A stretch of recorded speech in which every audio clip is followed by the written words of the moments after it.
13 अक्टूबर बड़ा रविवार, पापांकुशा एकादशी बने दिव्य और दुर्लभ संयोग। सूर्यदेव को जल देने वाली लोटे में डाल देना यह एक चीज जो भी मांगोगे हाथों हाथ मिलेगा। होगा सभी परेशानियों का अंत, मिलेगी सभी कष्टों और पापों से मुक्ति। दोस्तों, हिंदू धर्म में पापांकुशा एकादशी का विशेष महत्व बताया गया है। अश्विन माह की शुक्ल पक्ष की एकादशी को पापांकुशा एकादशी के नाम से जाना जाता है। जैसा कि इसके नाम से ही पता चलता है, यह एकादशी पापों का नाश करने वाली है। धार्मिक मान्यता के अनुसार इस दिन व्रत करने से व्यक्ति के सभी पाप नष्ट हो जाते हैं और जीवन में खुशियां आती है।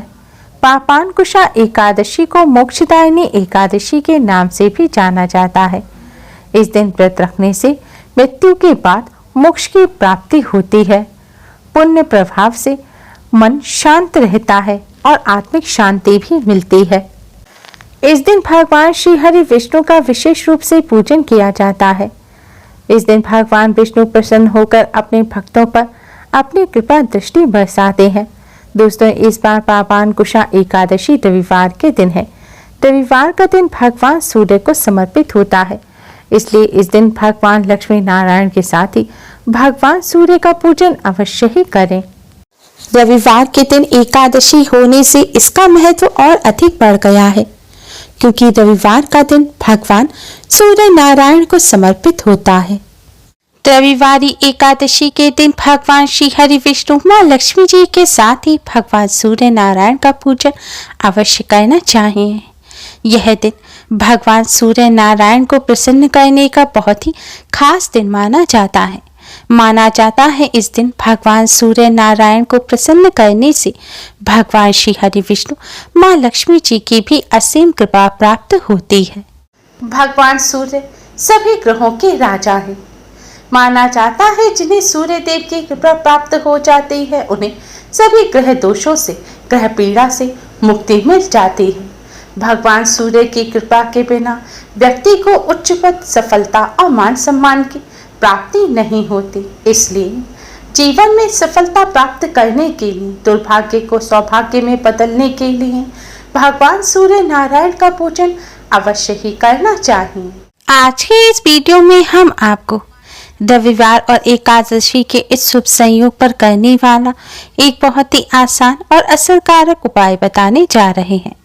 इस उपाय को करने से भगवान श्री हरि विष्णु माँ लक्ष्मी जी के साथ ही भगवान सूर्य नारायण की भी असीम कृपा प्राप्त होती है। उच्च पद, मान सम्मान की प्राप्ति होती है, कष्टों से छुटकारा मिलता है, पापों से मुक्ति मिलती है, साथ ही आर्थिक संकट भी दूर होते हैं। दोस्तों, इस उपाय को सही प्रकार से करने के लिए आप हमारी इस वीडियो को एंड तक अवश्य ही देखें। अगर आपने हमारे चैनल को अभी तक सब्सक्राइब नहीं किया है तो जल्दी से हमारे चैनल को सब्सक्राइब कर लें और बेल आइकन को हिट अवश्य ही करें, जिससे हमारी सभी नई वीडियोस की नोटिफिकेशन आपको फ्री में सबसे पहले मिल पाए। तो आइए दोस्तों, जानते हैं इस उपाय के बारे में। दोस्तों, भगवान सूर्य नारायण को प्रसन्न करने का सबसे अच्छा उपाय है भगवान सूर्य नारायण को अर्घ्य देना। भगवान सूर्य देव को जल चढ़ाने के लिए स्नान करके स्वच्छ वस्त्र धारण करें। भगवान सूर्य देव का पूजन करते समय लाल रंग के वस्त्र पहनना सबसे ज्यादा शुभ माना जाता है।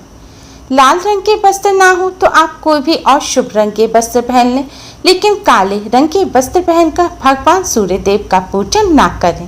अब आप एक तांबे का पात्र लें।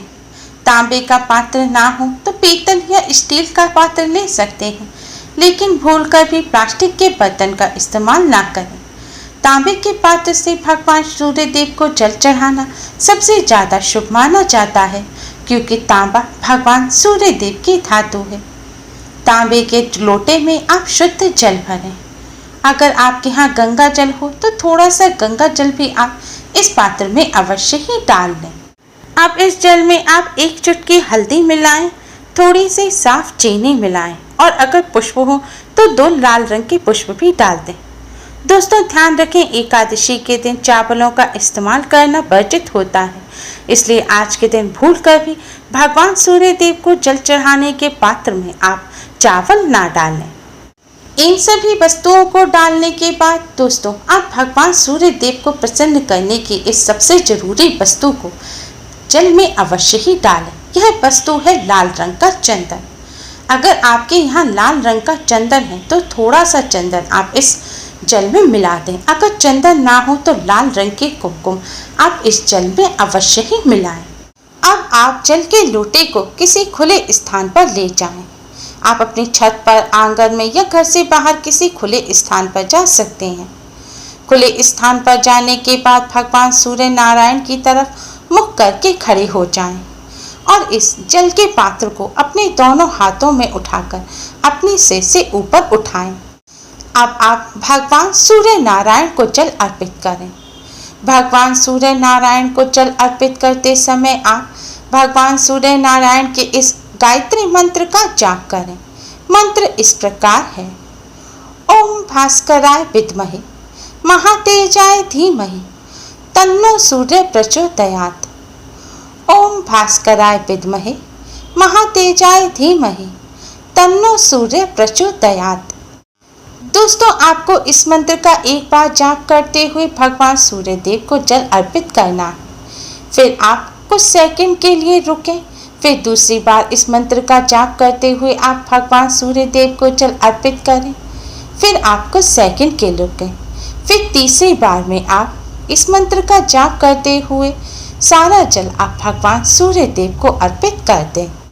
दोस्तों ध्यान रखें, आपको 3 बार में पूरा जल भगवान सूर्य देव को अर्पित करना है। सिर के ऊपर हाथ रखकर इस प्रकार जल भगवान सूर्य देव को अर्पित करने से जल की धारा में से होकर भगवान सूर्य देव की सभी किरणें आपके पूरे शरीर पर पड़ेंगी। इससे आपका शरीर निरोगी और तेजवान बनेगा। आपके शरीर में जो भी विकार होंगे वह भगवान सूर्य नारायण की कृपा से दूर हो जाएंगे। जल चढ़ाने के बाद आप अपने स्थान पर खड़े होकर क्लॉकवाइज घूमते हुए भगवान सूर्य देव के साथ परिक्रमा करें। परिक्रमा करते समय भी मन ही मन भगवान सूर्य देव के इस मंत्र का जाप करते रहें। जल चढ़ाने के बाद आप भगवान सूर्य नारायण को प्रणाम करें। भगवान श्री हरि विष्णु और माँ लक्ष्मी जी को प्रणाम करें। फिर अपने स्थान पर खड़े होकर ही भगवान विष्णु जी के 12 मंत्र ओम नमो भगवते वासुदेवाय का 108 बार जाप करें। दोस्तों अगर आप वहीं पर खड़े होकर मंत्र का जाप नहीं कर सकते तो आप अपने घर में आकर भी आसन पर बैठकर मंत्र का जाप कर सकते हैं। इस प्रकार भगवान सूर्य देव का पूजन करने से भगवान श्री हरि विष्णु, माँ लक्ष्मी जी और सूर्य देव की कृपा प्राप्त होती है। भगवान जी की कृपा से जीवन और कामकाज में आने वाली बाधाएं दूर होती हैं। साथ ही धन प्राप्ति के योग भी बनते हैं। ग्रह दोष के नकारात्मक प्रभाव कम होते हैं और घर में सुख शांति का वातावरण बनता है। व्यापार और कामकाज में आ रही रुकावटें भी दूर होती हैं। भगवान सूर्य देव को प्रसन्न करने का सबसे अच्छा तरीका है भगवान सूर्य देव को अर्घ्य देना। इसलिए आप सभी इस शुभ अवसर पर भगवान सूर्य नारायण की कृपा प्राप्त करने के लिए इस तरह भगवान सूर्य देव का पूजन अवश्य ही करें। दोस्तों भगवान सूर्य देव का पूजन करते समय कुछ बातों का विशेष ध्यान रखना चाहिए। सूर्य देव को जल देते समय मुख पूर्व दिशा की ओर होना चाहिए। अगर कभी पूर्व दिशा की ओर सूर्य देव नजर ना आए तब भी पूर्व दिशा की तरफ मुख करके ही सूर्य देव को जल अर्पित करना चाहिए। सूर्य देव को जल अर्पित करते समय कांच, प्लास्टिक, चांदी के बर्तनों का इस्तेमाल नहीं करना चाहिए। हो सके तो सूर्य देव को हमेशा तांबे के पात्र से ही जल अर्पित करें। सूर्य देव को जल इस तरह अर्पित करना चाहिए कि सूर्य देव को जो आपने जल अर्पित किया है वह बहकर आपके पैरों में ना आए। और सूर्य देव को कभी भी जूते चप्पल पहनकर जल अर्पित नहीं करना चाहिए। सूर्य देव को जल अर्पित करते समय पैरों पर अगर छींट आ जाती है तो उससे दोष नहीं लगता, लेकिन चढ़ाए हुए जल अगर आपके पैरों में आ रहा है या आप उस पर चलकर जा रहे हैं तो इससे आपको दोष लगेगा। सूर्य देव को जल चढ़ाने के लिए अगर आपके घर में कोई खुला हुआ स्थान नहीं है, कोई ऐसा स्थान नहीं है जहां पर आप सूर्य देव को जल अर्पित कर सकें, तो आप एक खाली पात्र रखकर उसमें सूर्य देव को जल अर्पित करें और बाद में उस पात्र के जल को आप किसी पेड़ पौधे के जड़ में डाल दें। सूर्य देव को जल हमेशा बिना कुछ खाए हुए ही चढ़ाना चाहिए। अगर आपको कोई स्वास्थ्य संबंधी समस्या है और आपको सुबह ही कुछ खाना आवश्यक है तो आप खा सकते हैं, लेकिन जो लोग स्वस्थ हैं उन्हें बिना कुछ खाए पिए ही स्नान करने के पश्चात सूर्य देव को जल अर्पित करना चाहिए। और जैसा कि हमने आपको पहले बताया था कि सूर्य देव को जल अर्पित करते समय भूलकर भी काले रंग के वस्त्र नहीं पहनने चाहिए। आप सभी सूर्य देव का पूजन करते समय इन सभी बातों का विशेष ध्यान रखें और इस शुभ अवसर का अवश्य ही लाभ उठाएं।